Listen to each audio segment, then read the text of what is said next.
Today we're making chicken sausage Alfredo pasta with mushrooms. We'll start by chopping an onion and start searing with a little bit of olive oil.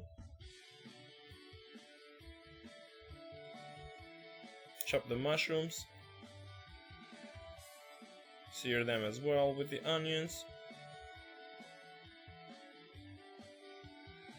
Add the seasoning, salt, pepper, garlic powder.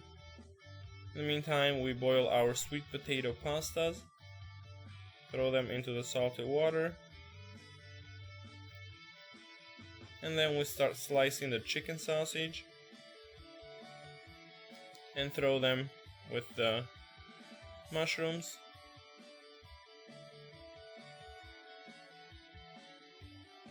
And then we add 1 cup of heavy whipping cream, let it boil.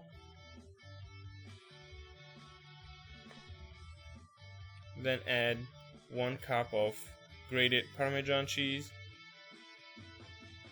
Our sweet potato pasta is ready, so we throw it in the sauce.